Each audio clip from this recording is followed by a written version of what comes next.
Okay, this is just a video that I'm doing in relation to a video that I saw done by a couple of sort of a Christian, well, they call themselves apologists, called Vocab Malone and Anthony Rogers. Basically, they were responding to a video that was done by a Muslim who was, criticizing the series they did called Islamicize Me, which you can see the name here in the top right corner.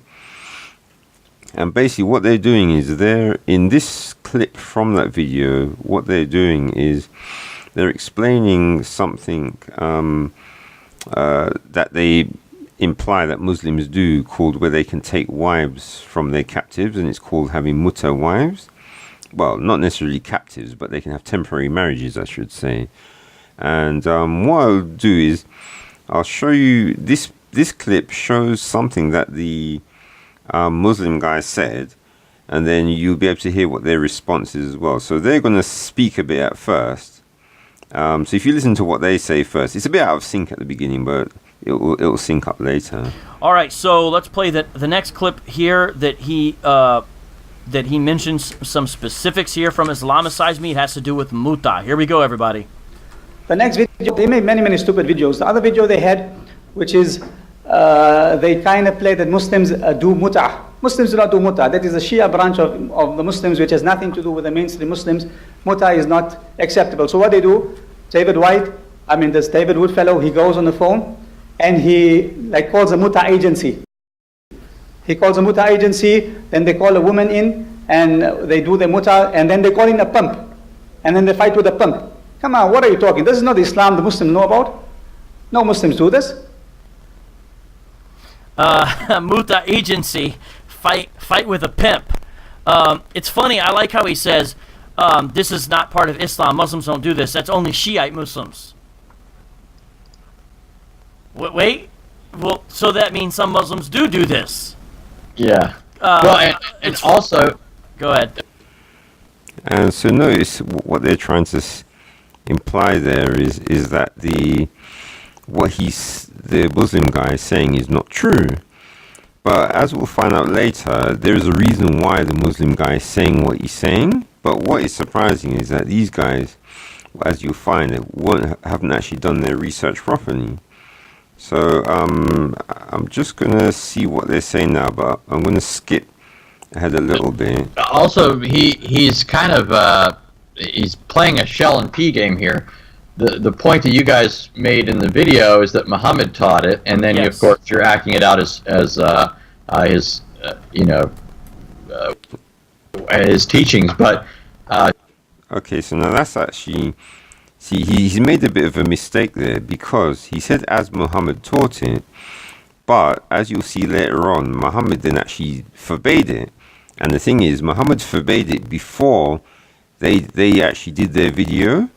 So technically what he's saying there isn't true, because the way that they acted it out in their series isn't actually how Muslims do it now, because of course when Muhammad forbade it, the majority of Muslims do not actually do the mut'a wives anymore. He doesn't address the fact that Muhammad taught it, first of all, right? He doesn't deny that Muhammad taught it, at least not in the clip that you played. And so a Muslim can claim that now that's not a practice of Muslims, but it was certainly something that Muhammad taught. Now, there is disagreement and debate among Muslims over whether or not you can engage in mut'a today. The Shia are much more favorable towards it, but it's not exclusive to the Shia. There are certainly Sunni Muslims. I could read quotes. I think you've already got something raring to go there, but I could read quotes of Sunnis arguing that it's still an acceptable practice. Yeah. Problem is, as we'll find out later, the majority of Sunnis will actually disagree with what he just said there, but we'll see that later on. Of course, I'll just play the clip, although I don't think the sound situation is going to work here, but I'm going to play the clip so people can kind of see, and they'll see the sources while I read some stuff here about it. Oh wait, this is the wrong one. Sorry, guys. Hold on. What I'll do is I'll just skip to where they show you where they're reading the sources, because he's not really going to be saying much after this. Okay, there we go. As And those of whom ye seek content by marrying them, give unto them their portions as a duty, and there is... Yeah, see, so that's basically the, I think it's from, it looks like it's Sahih Muslim going by the number, and this is the part where he allowed them to marry women temporarily and how they should do it. So that's one. This is the one of the times where he allowed them to do it. But if you listen to what they say. No sin for you in what ye do by mutual agreement after the duty hath been done. And notice the source on the screen is from something else, and that has to do with the narration by Abdullah that supposedly Allah's Messenger said to the men of his company who had no wives that they can do this as well. But notice there's something that has to do there in the Quran itself, 424, and from the phrase specifically, what ye do by mutual agreement, from this, Shiite Islam specifically has taught that you can have permission to enter into marriages that are essentially on a timer, a time limit there. One night, a weekend, a month, whatever the limit is. And that's actually true, as we will see in the sources. But sad thing about it is he should actually be quoting the source. Problem is if he then quoted the source where he got the 3 nights from, he then also realized that the same source will also say that it was then forbidden later, but we'll see that. And there's even a tradition that stipulates that a temporary marriage, quote, should last for 3 nights, and if they like to continue, they can do so, and if they want to separate, they can do so. So nikah mut'a is what it's called. During those, the duration of marriage is specified at the beginning, and after it ends, the couple parts, and that's it. That's all there is. And this actually happens especially in seminary towns where temporary wives congregate. And all right, let's just skip past. I was just trying to get to the part where they actually say that they that they didn't know that about whether it's been abrogated or not. Didn't really cheer you, Anthony. Did you mute yourself? Okay, yeah, I was muting my mic. Go ahead, say it again. Play it again, Sam. Well, I mentioned before that there are Sunni sources that still teach that mut'a is a acceptable practice today. Well, I'd love to find those sources. If you notice how he's saying that there are sources, he's not telling you what they are. But as you'll find out, I think the Sunnis would actually disagree with what he's saying, the majority of them anyway. I just thought I'd throw that in there with your... in fact, it's not... I mean, you could argue that while there are Muslims who say it's no longer something that we practice today, even though Muhammad and his companions did it, you can argue based on the Islamic sources that they're wrong. They shouldn't be forbidding it today because Muhammad gave a very clear command that they have no good evidence has been rescinded or abrogated. And in here, so for example, in Sahih Bukhari, volume 7, book 62, number 13, this was narrated by Abdullah. We used to participate in the holy battles led by Allah's apostle, and we had nothing, meaning no wives, with us. So we said, shall we get ourselves castrated? Muhammad forbade us that and then allowed us to marry women with a temporary contract, so he's talking about mut'a, and recited to us, so here's the verse giving the revelation from Allah permitting mut'a marriage. O you who believe, make not unlawful the good things which Allah has made lawful for you, but commit no transgression. So it's saying that Allah has made lawful for you those women that you temporarily marry, so that you're not committing a transgression by sleeping with someone who's not your wife, right? So basically legalized prostitution. Well, notice that this is a hadith saying that they were permitted this by Muhammad, but it's based on a particular ayah of the Quran, Surah 5, verse 87. That's what he says was recited to them, justifying the practice of mut'a marriage. Now, what is the evidence that that passage has been abrogated?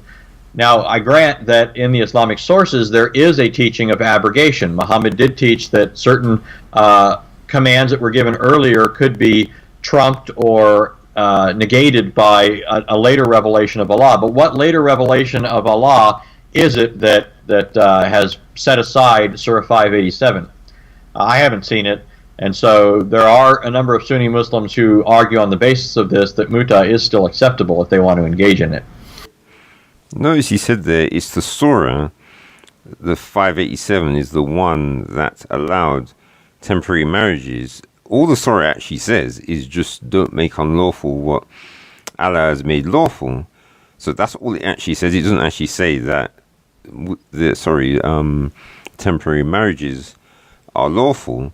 So of course, if Allah then makes it unlawful, then of course temporary marriages becomes unlawful, because that is, I know it sounds like I'm trying to defend Islam, but basically what I'm after here is more to do with truth. So if it said that, or what I should be saying is effectively that Allah, according to Muhammad, but all right, I'm skipping ahead too far now. Let's finish this off, then we'll go to the sources.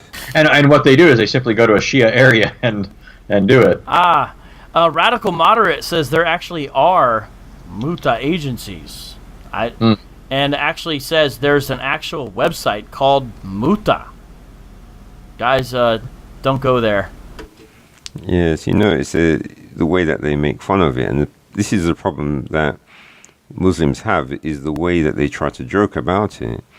And problem is if you're joking about something that the majority of Muslims don't do, but then imply that they're allowed to do it, then that is a problem. And that's the main reason why I'm doing this video, in that they've put this information up, but they just haven't done the research properly. And you'll notice at the back that Anthony Rogers has a load of books there, and even Vocab, you can see, I think they might be CDs, but he has a load of books as well. And after all this reading, and they're such good researchers, as you'll find out subsequently, they just haven't, just done their research properly. Threat level midnight, mut'a agency. Sounds pretty official. Oh man. Some of the, and then Radical Moderate also says the Sunnis have something also called traveling wife. So we got different information here from the commenters. Okay, so that's the end of the comedy, guys. So now let's get serious. Basically, what they're implying is that that temporary wives are okay for the Sunni Muslims to do, but as you're about to find out, that isn't the case.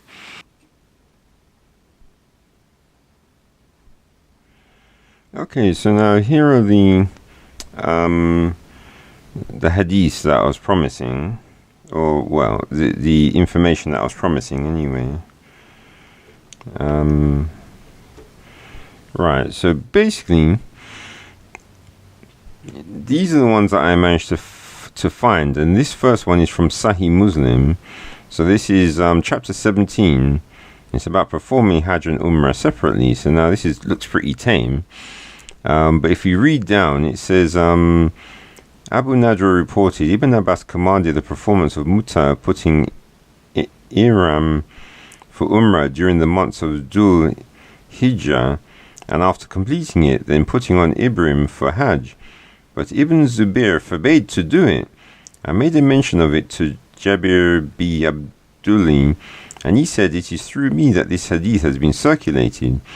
We entered into the state of Iram as Tamatu with the Messenger of Allah, may peace be upon him. When Umar was installed as Caliph, he said, verily Allah made permissible for his messenger, may peace be upon him, whatever he liked, and as he re-liked. And every command of the Holy Quran has been revealed for every occasion. So accomplish Hajj and Umrah for Allah as Allah has commanded you, and confirm by proper conditions the marriage of those women with whom you have performed mut'a. And any person who would come to me with a marriage of appointed duration, which is mut'a, I would stone him to death.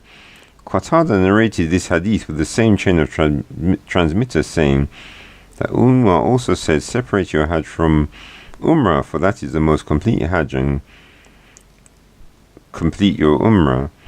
So that's something, well, that one's a bit confusing, but I just thought I'd put it in there just because it mentioned him stoning the appointed people with appointed marriages to death, because obviously it shows you that Umar definitely disagreed with the practice. So that's the whole point of that one.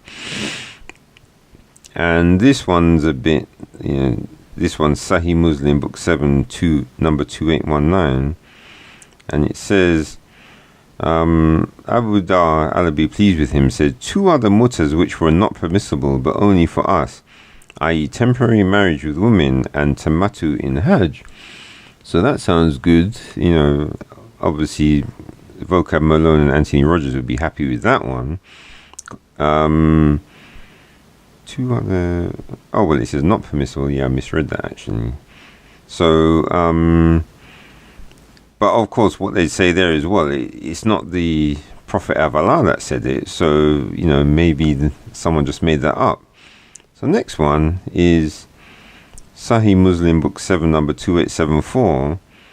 It says, Abd Najwa reported, while I was in the company of Jibir, a person came and said, there is a difference of opinion among Ibn Abbas and Ibn Zubair about 2 mut'as, benefits, tamattu in Hajj and temporary marriage with women.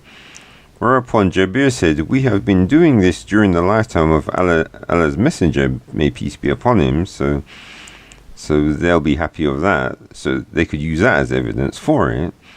But then Umar forbade us to do so, and we never resorted to them. So now, after reading those ones, they could obviously say that, well, it's only Umar. So as the Shiites would say that, well, Umar maybe just made it up. And this is probably one of the reasons why Shias still do it, and that is because it's Umar that actually was the main one to stop the practice. And, well, we know that they disagree with Umar as being the second caliph. So that's one reason that they could give for why they don't go by what he says. But then now you'll find out the reason why they also don't want to go by what Imam Muslim said as well, or the hadith he collected, because this next part is the part which I have no idea why Anthony Rogers and Vocab Malone didn't manage to find this in the hadith. And so basically this is of Sahih Muslim, and it's called Chapter 3, Temporary Marriage and its Prohibition for All Times to Come. So what a surprise. Now you know why Muslims, the majority of Sunni Muslims, do not do temporary marriages, and that's because it's in their sources. So this is Sahih Muslim, book 8, number 3243. Abdullah bin Masud reported, we were on an expedition with Allah's Messenger, and we had no woman with us. We said, should we not have ourselves castrated? So this is the one they quoted. And he, the Holy Prophet, forbade us to do so. He then granted us permission that we should contract temporary marriage for a stipulated period, giving her a garment, and Abdullah then recited this verse. Those who believe do not make unlawful the good things which Allah has made lawful for you, and do not transgress. Allah does not like transgressors. So that's from the Quran. So of course, the what they said, this is the one that matches the hadith that they quoted. But now we go to the next one, which is Sahih Muslim, book 8, number 3244. It says, this hadith has been narrated on the authority of Jarir with the same chain of transmitters, and he also recited this above mentioned verse to us, but he did not say that Abdullah recited it. So that's just linked to the one above. And then 3245 says a similar thing. Yeah, just showing you the changes. Yeah, so he didn't say we were on an expedition. So now, well, 3246. Yeah, so that's just another one of... Yeah, so I think these are the ones saying... when it was permitted. So of course anyone could take all of these hadiths and say, look, temporary marriages, Muslims can do it. But if we keep scrolling down, yeah, here we go.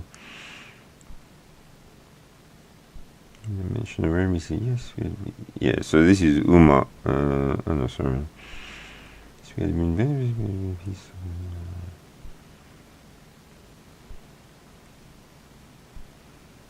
Okay. Right, so this is related to what they used to give as a dowry, I presume. But notice it says there that so Abu Bakr allowed it, and I think this is obviously why the Shias aren't happy, because obviously it did happen, but then it was Umar was the one who basically came down on it effectively. Right, and so in this one, they had some sort of difference. Different on two types. Yeah, this is similar to the previous one about the two kinds of mut'as. Yeah, see, it says Umar then forbade it again. So I think this is what it really comes down to, is the fact that the Shias just refuse to go by whatever Umar. Yeah, so this is the 3 nights one. So this is yeah, see, Allah's Messenger gave sanction for contracting temporary marriage for 3 nights in the year, and then forbade it. Alright, so you see, well, we'll see about the forbidding ones later. Alright, this is just a narration of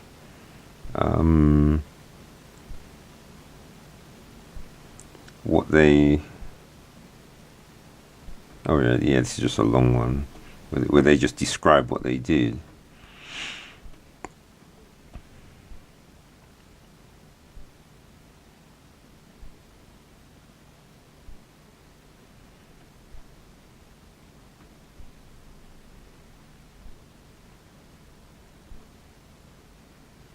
It's just another long story. I just included all the ones. Basically, I copied all the ones from the PDF which are related to temporary marriages, and so of course there's a few long stories in there as well.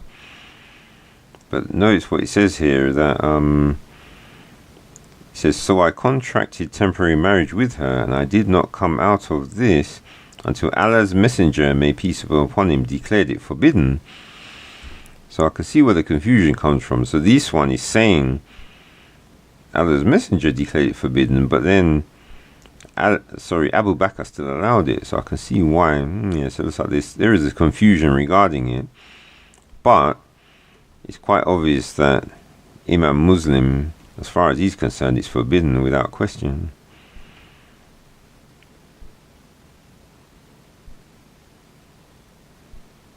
Okay, so this is something they say that Muhammad said. And he says, "O people, I have permitted you to contract temporary marriage with women, but Allah has forbidden it now until the day of resurrection. So he who has any woman with this type of marriage contract, he should let her off and do not take back anything you have given to her as dowry."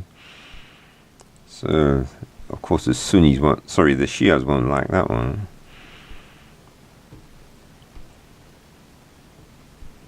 But as you can see, I'm literally just scrolling through all these Sahi Muslims, which and this is all relating to temporary marriage, and there's a whole load.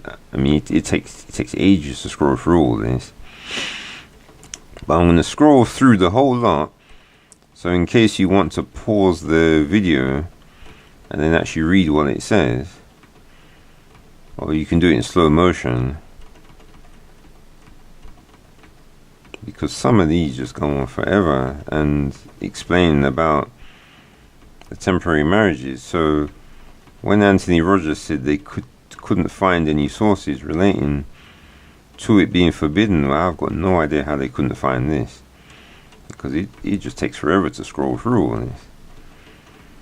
and but anyway, I haven't put this up on my website yet, but I'll put this whole long list up there, and you can just find it under the section relating to hadiths and the Quran. But I just want to... Oh, that's right. Yeah, what I was after. Did I miss it? Yeah, I went past actually. So basically, all these ones, those previous ones, yeah, I didn't even notice. Yes, these are Sahih Muslim. So now, of course, if the Shias don't like Muslim, then some people might prefer Sahih al-Bukhari. So with Bukhari, we just get the same thing, where it says, narrated Ali bin Abi Talib on the day of Khaybar. So Bukhari gives you most of his ones that to do with Khaybar. It says Allah's apostle forbade the mut'a, i.e. temporary marriage, and the eating of donkey meat. Yeah, that's the same one again.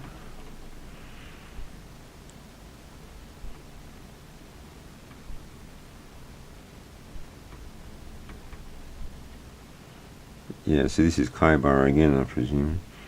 So Sahih al-Bukhari has all the Khaybar ones, where it says that's when it was forbidden. Yes, this is similar to the story which is in Sahih Muslim.